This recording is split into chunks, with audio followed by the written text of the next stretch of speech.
you so much for joining us today, and welcome to the launch of the State of the Youth Report. My name is Adam van Koeverden. I'm the Parliamentary Secretary to the Minister of Diversity and Inclusion and Youth, as well as the Parliamentary Secretary to the Minister of Heritage for Sport. And I'm so proud to be joining you today from Milton, the traditional territory of the Haudenosaunee and the Huron-Wendat, the Anishinaabe and the Ottawa-Daron, and most recently, the Mississaugas of the Credit First Nation. Thank you so much for joining us here today to announce the release of Canada's first ever State of the Youth Report. Through the State of the Youth Report, youth in Canada were asked to share their views based on the 6 priority areas identified in the youth policy. Those are leadership and impact, health and wellness, innovation, skills and learning, employment, truth and reconciliation, and environment and climate action. These priority areas were developed through engagement sessions with close to 1,000 diverse young people from across the country. They told us what issues mattered most to them. La rapport présentait un aperçu instantané de ce que les jeunes du Canada pensent des questions qui leur tiennent le plus à cœur. Il a été élaboré à partir de sessions de mobilisation auxquelles ont participé près de 1,000 jeunes de partout au Canada.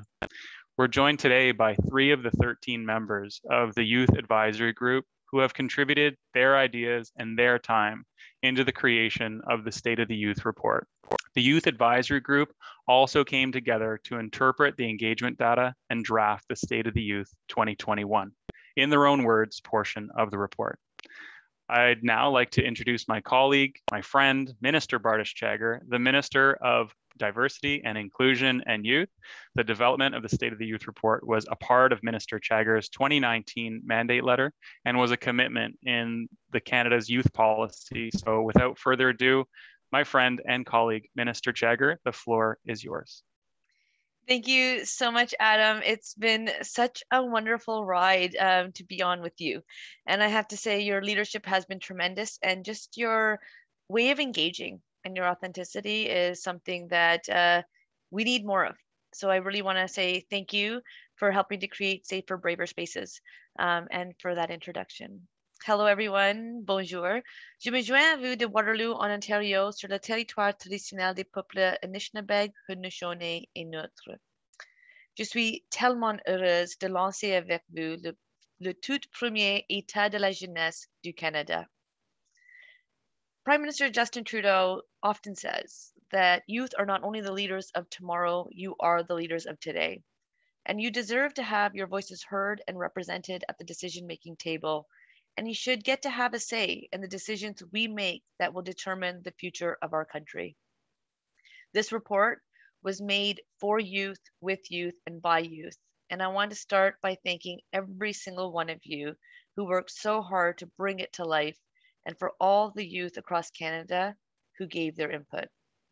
This report is the culmination of the efforts of close to 1,000 young people, as Adam mentioned, from all over Canada, who weighed in on the issues that matter to them, from meaningful engagement in decision-making, access to quality education, mental health supports and job opportunities, environmental justice, and the need for culturally sensitive approaches to truth and reconciliation. Pour la première fois, des jeunes d'origines diverses ont contribué à la rédaction du rapport, y compris des autochtones, des noirs et des autres jeunes racisés, des jeunes LGBTQ2, des jeunes bilingues et polyglottes, et des jeunes qui déclarent avoir des identités croisées. I want to start to say with a huge thank you to all involved. And I want to give a special shout out to the 13 outstanding Youth Advisory Group members who put their hands up to help shape this landmark report. Our appreciation to Jake Bradshaw, Alfred Burgesson, Alex Daigle, Carson Robinson, Gloria Livingston, Jamie Lee Keith, Jenna Jendal Alrife, Katya Newman, Keely Grossman, Manvir Bungu, Sharon Keela, Simone Theriot, et Taylor Bentz-Koza. Many young people, including youth on the advisory group and youth virtually with us today, face racism, discrimination, and intolerance. I've heard directly from youth say that they don't always have access to the resources and supports they need to live their most authentic lives and reach their full potential. Our government knows this needs to change. But I also know that youth have all the tremendous aspirations. You are full of passion and creativity. You're articulate and engaged. You're hardworking and determined. You have innovative ideas to build a more compassionate, more equitable, and more consciously inclusive Canada. What I know for sure is that whenever I meet young Canadians, I'm always impressed. I'm always energized by all you have to offer. You are resilient. How you've handled these long months of lockdowns and restrictions with compassion and grace, even as you have struggled, is a testament to that, especially as you've also been dealing with the grief and anger of the Wet'suwet'en protests, the findings of hundreds of unmarked burial sites on former residential school grounds, and the increase in hatred and racism during the pandemic. Vous êtes courageux. Vous n'avez pas peur de vous battre pour ce que vous pensez être juste et de vous mettre en danger. You are true to yourselves. You are brave and vulnerable enough to share your unique identities and life experiences. And you, very rightly, want to be part of decisions that affect your lives. We have a lot to learn from you, and that is why Prime Minister Justin Trudeau often talks about youth as leaders of today and tomorrow. This report is a starting point. It gives us a snapshot into the hearts and minds of young people in Canada on issues that matter to you. It tells us how you are doing right now. It gives us a path forward by providing 28 recommendations for concrete action. Cet excellent outil nous permettra de continuer à vous écouter, à vous rendre hommage et à réfléchir aux réalités qui vous touchent, et ce, avec authenticité. And we will be repeating the process every 4 years so that we can keep up to date with how young people are doing, find out what you need, and continue to learn from you and to work with you and for you. En ce moment, nous entendons dire que vous voulez des données plus pertinentes et opportunes axées sur les jeunes. Vous voulez des moyens significatifs, durables et accessibles de vous engager. Et vous voulez des actions sur les questions qui vous importent. I promise you that my colleagues in government and I are listening. Dans les mois à venir, nous prendrons des mesures concernant les questions soulevées par les jeunes au Canada. In the coming months, we will be taking action on the issues raised by youth in Canada, because we know that when youth have meaningful opportunities to participate in decision-making, policies and programs are simply better. We know that when we empower youth to have a say in our communities, our institutions, and our country, we are building a better and consciously more inclusive Canada. So let's keep the conversation going. Let's keep taking action. Let's keep working together. Thank you so much. Merci beaucoup. Adam, back to you. Thank you, Minister Chagger. It's so good to see you. Looking forward to seeing you in person sometime soon. It's been a long Zoom year for all of us, but this certainly has been a great opportunity to be together from coast to coast to coast today. It's now my pleasure to introduce my friend and colleague, Alfred Burgesson, to the co-chair of the Youth Advisor Group to share a few words. Over to you, Alfred. Awesome. Thank you, Parliamentary Secretary van Koeverden and Mr. Chagger for that awesome welcome. I'm joining you all from Jabuktuk, also known as Halifax, in the land of Mi'kma'ki. So I was co-chair alongside Jake for the State of Youth Report and had a pleasure of working with the other advisor group members. It's incredible that we're finally here and we're super excited to present the State of the Youth Report to everyone. I'm going to spend a little bit of time covering two sections of this report and break down some of what we heard. But this report will be online and available to folks joining. So under the health and wellness domain, we had different themes that youth spoke to. And so, it was recognized that this was a hard year for everyone. However, folks who are marginalized don't have access to healthcare. Equity and social determinants is a huge thing to explore, and mental health education is also something that youth want to focus on. Underneath the recommendations for health and wellness, folks want health and wellness education to youth and to educators as well. Folks want to address the systemic and equity issues within the health and healthcare system. And folks want to recognize the effect that COVID has had on youth and want to put attention to programs that will allow youth to heal, truthfully, from the year we just had. Under innovation, skills, and learning is another domain in this report. And underneath that, youth talk about access to technology, education, so alternative and experiential learning opportunities for youth in today's world. Folks talk about equity, so who is involved in innovation in our country and skills, and who's leading it, who's designing it. Folks talk about mental health impact. And then in terms of skills, youth who are not enrolled in education are also interested in looking for ways to develop their skills, perhaps outside of traditional educational institutions.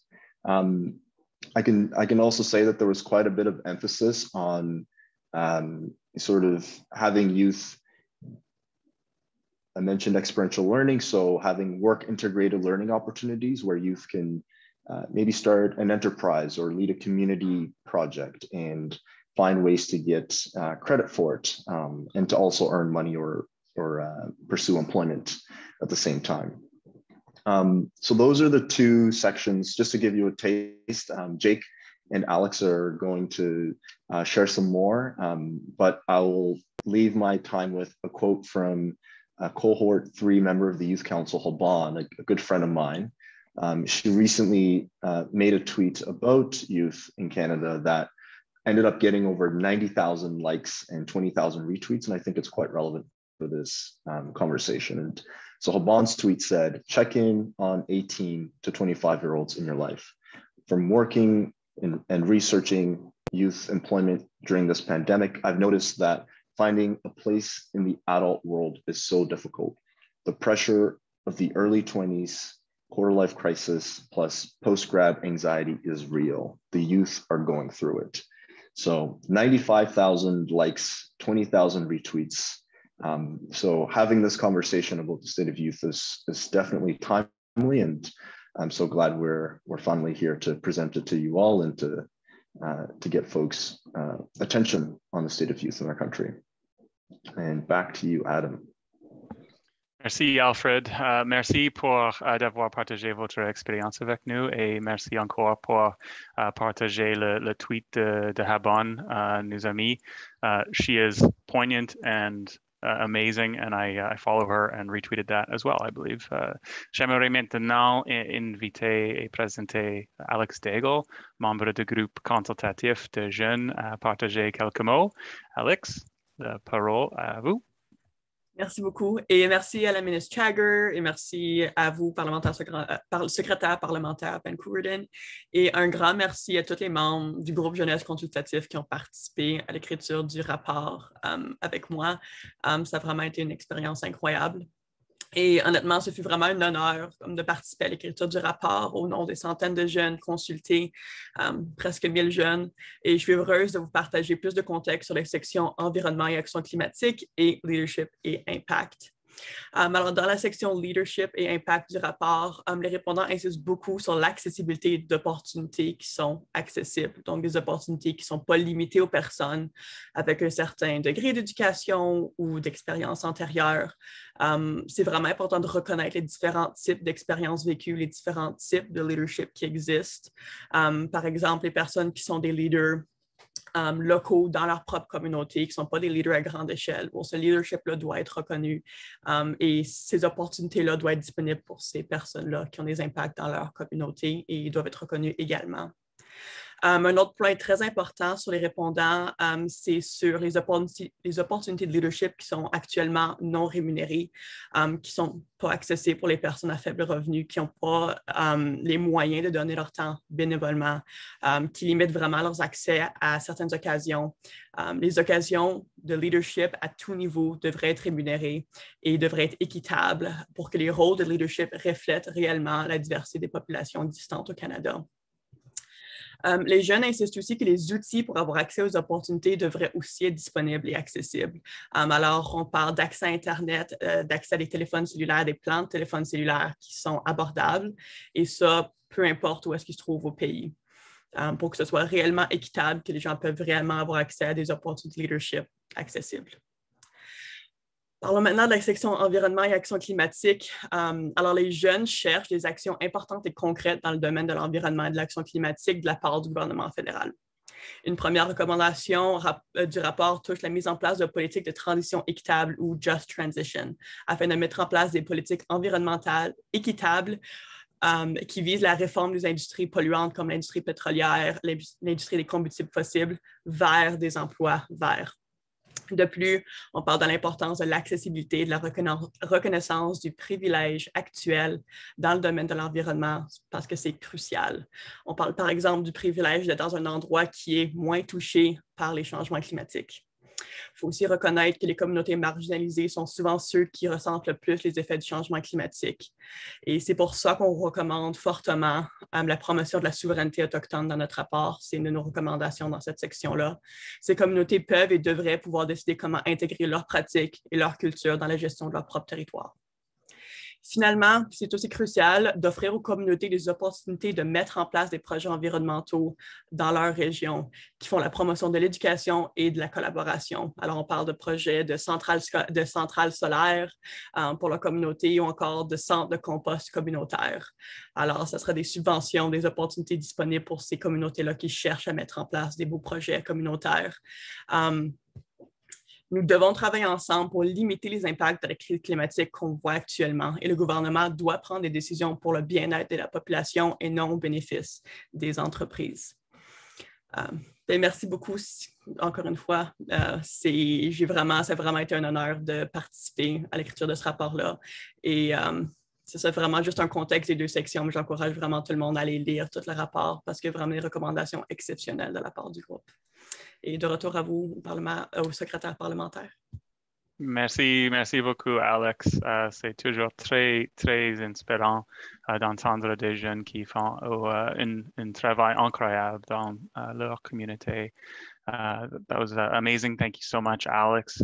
I'd like to now invite Jake Bradshaw, the other co-chair of the Youth Advisor Group, to share his reflections. Over to you, Jake. Thank you so much. Thank you so much for having me. Really excited to be here. Calling in today from Toronto, which resides on the traditional territory of many nations, including the Mississaugas of the Credit, the Anishinaabe, the Chippewa, the Haudenosaunee, and the Wendat people. Today, I'm going to be talking about the employment section as well as the truth and reconciliation section. In the employment section, there were three main findings that we heard from young people. First, increasing cost of tuition and the rising cost of living has caused financial strain and pressure on young people. Second, there aren't enough jobs that exist today to meet the demand of young people who are entering the workforce. And third, young people are struggling to find jobs. They don't know where to look for these jobs, and there's inequitable access to job opportunities.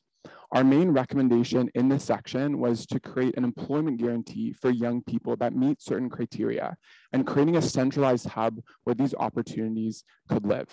One of the things that excited me about this section was to see a rise in entrepreneurship during COVID-19 as a result of jobs being canceled. Entrepreneurship has the power to solve social problems and create new jobs in our economy. And so I think we need to find a way to continue to promote entrepreneurship amongst youth and ride this wave. The next section that I'm going to talk about is the truth and reconciliation section. There were also three main findings in this section. First, young people have a sense of distrust and frustration with the Canadian government on behalf of previous unfulfilled commitments related to reconciliation.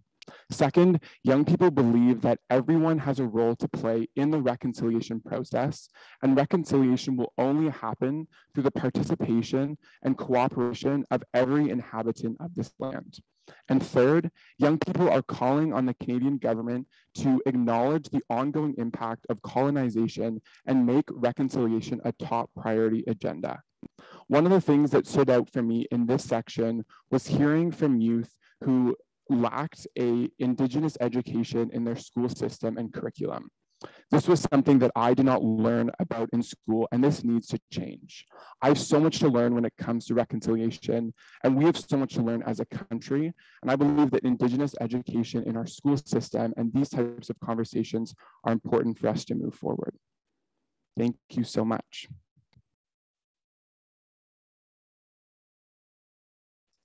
Thank you, Jake. I know that I speak for absolutely all of us when I say that the work that you have done and the work that has been done by all of the members of the Youth Advisory Group in putting this together is just exceptional. The report is exceptional, and we thank everyone here today for their work. So it's now an opportunity to open the floor up for a discussion between Minister Chagger and our Youth Advisory Group representatives on their experience in working on this report, and to chat about some of the challenges that youth are facing today. The questions can go in either direction. I think it could and should be an open conversation and a good dialogue. Since I have the mic and it kind of is difficult to fumble back and forth, I'll just ask a general question and anybody can answer it. You know, I used to work in marketing, and we used to always talk about the necessity of an elevator pitch or that 3-second delivery. And if you could, you know, sum it up into sort of an elevator pitch, what would you say the sort of thesis of this report is, and what should Canadians take away from it? And that's a question for anybody. I mean, if I can take the floor and take this one first, if you don't mind.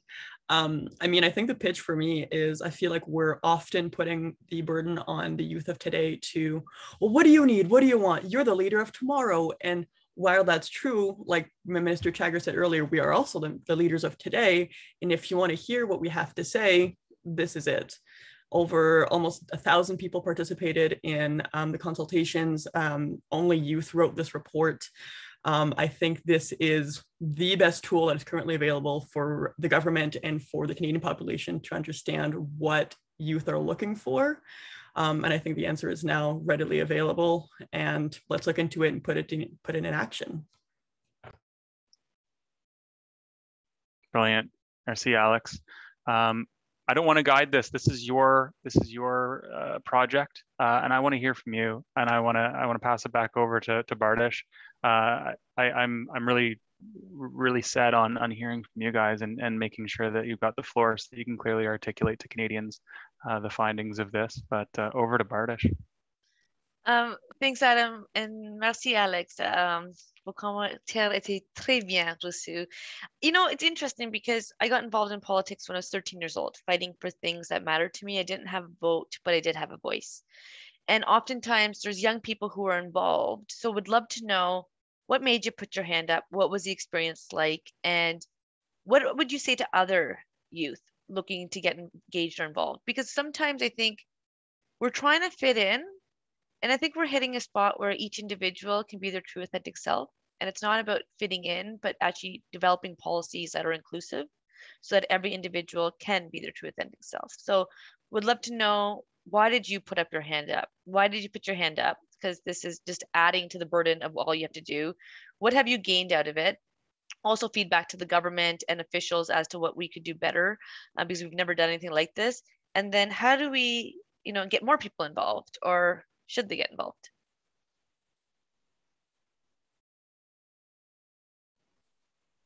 I can start, go first. In terms of why I got involved, I really jumped at the opportunity to work with young people from across Canada and have my voice heard in terms of policy.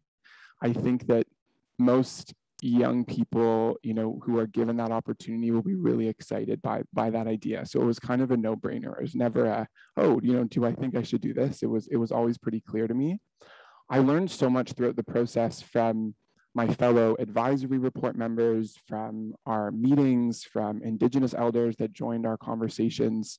And it was such a great learning opportunity for me to learn about policy, to learn about collaboration, to learn about communication. And there's really a lot that I gained from it. In terms of how to get involved, I think it would be great to create more opportunities like this and find a way to ensure that young people are aware of them. I think in this process, the call went out to organizations themselves to nominate youth. So it would be great, I think, to open it up further to any youth who is interested in putting up their hand, just to ensure that we're getting any Canadian who's interested involved in the process. Oh, that's brilliant, Jake. I think that's, it's so important that this platform grows. I have a question specifically for Alfred, and I'm just curious if anything surprised you through this process. If any of the respondents or results took you aback, or I think you're a guy that keeps a pretty open mind, so I'd be surprised if you were really, really shocked. But I'd love to hear if you were, what kind of raised your eyebrows. Great question. Agree with lots of what's been said so far. I'm not sure I was surprised, but I was. In terms of on the youth side, I was, I guess, pleasantly surprised by how open and honest youth were about lack of education when it comes to Indigenous, learning about Indigenous peoples in Canada, and sort of the push to say, we want to learn this. Like, this should be something that every child in Canada should have a better understanding of. So not necessarily surprised, but I guess I was really happy to see that reflected in the insights that were shared. And going back to some of what Jake was pointing about, like, this is something that the federal government has done in partnership with youth, led by youth. And I think for youth who are tuning in and listening to this or reading this report, to ask the questions, what is your local government doing, municipally, provincially? Have they done something like this? Are they paying attention to this? Perhaps you can use this as a way to start a conversation in your community at a municipal or provincial level and at a federal level with your MP. I mean, I'm just ecstatic that we're here and that it's at a point now where youth can actually use this, and policy folks across the country can use this as well to inform programming and decisions that are made in the future. So I'm very happy. No, we can tell, and we're ecstatic as well, because this really is an informed and informing document, and it's a living and breathing entity as well. And I think groups and documents like this, they need to be interesting, but then they need to start conversations too, right? They're never complete in that sense. I think it needs to continually evolve. And if this conversation can continue, I think it's definitely done its job. And here in Milton, I have a youth council that's very active. They provide me with lots of great insights, but they're in that blurb form. They're like reading, it's like Twitter, right? It's just like, do this, do this, do this. And something like this is cohesive and a little bit more formal. So couldn't agree more. Alex, I saw you nodding along a lot, and I thought that maybe there's a possibility that you had a reflection on something that maybe surprised you or took you aback a bit. No, similar to Albert, I think I was pleasantly surprised to see that my experience, like through the pandemic, the openness of folks through mental health or through like Indigenous education. I think that was amazing that like the youth, the participants are able to be like vulnerable enough to share those thoughts and feelings, especially regarding mental health during the pandemic, which has been hard on everybody. But I think I was really surprised by just, how much it resonated with me and how much the experiences were similar to mine, but also very different to mine. Like for the environment and climate action, we're talking about communities that have only just started implementing recycling programs. So I think we're seeing that like we forget that Canada is such a big country and experiences are so vast, which means that accessibility is still such a concern for so many folks. Because if you're looking at marginalized communities or anybody living outside of urban centers, the reality is vastly different. And I think we often forget about that. So I think it was wonderful to see that while my experience has resonated and was visible in the report for youth all over the country, it was also a stark comparison to see that people are also living things very, very differently from me. And how can we include that in the report to make sure that it's truly representative? So it was really informative to go through all of the quotes and all of the comments. And hopefully the report is representative of that. Alex, I just want to say thank you for actually representing and bringing up the diversity of youth voices and the diversity of our country. I think oftentimes, the narrative is there of, I don't agree or they don't speak for me, but we want to represent more young people's voices. We want youth to be engaged. And I think that's where this report, as Adam had mentioned, it's an evergreen document. But now we actually have a marker as to where our young people are at, what are young people expecting, and how do we get more people engaged. So I think it's really important to acknowledge our own realities, but also the realities of those around us, what we have in common and what's not the same, and to validate that each individual's experience is theirs and it's okay.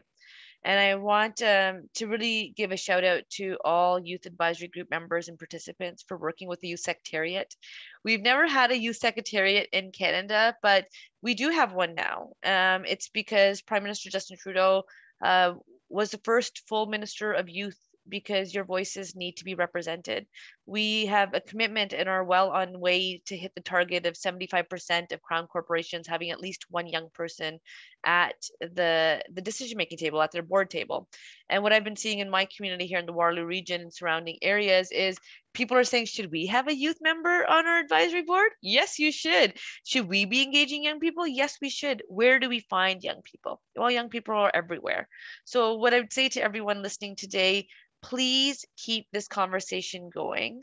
The Prime Minister's Youth Council also has been a key player in the development of this report. So engage with Youth Council members, engage with the Youth Secretariat. Let me and Adam and your elected officials know where we should be messaging and communicating to ensure that more young people can be engaged and involved. And you're getting to hear from 3 of the 13 voices of the Youth Advisory Group, but also Alfred sits on the Prime Minister's Youth Council.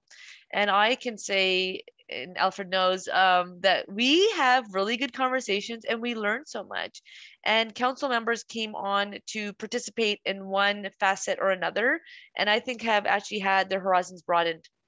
Donc, c'est vraiment un plaisir d'être votre voix au table du cabinet, la voix des jeunes et la diversité des voix de la jeunesse du Canada. S'il vous plaît, continuez à faire partie de la conversation et de nous laisser savoir comment nous pouvons vous representer meilleur, and how we actually build a more consciously inclusive Canada. And with that, before I pass it back to Adam, I hope everyone keeps well and safe. I know it's been a challenging time, but it was young people when the government was talking about socially distancing, that it was young people who said, no, we need to physically distance. We need to keep 6 feet apart, 2 meters apart, but we can be socially connected. It's young people who bridge the intergenerational gap by using technology. So please, as Alex also alluded to and the Prime Minister says, young people, not only the leaders of tomorrow, you are the leaders of today, and you have a government that wants to work with you and for you.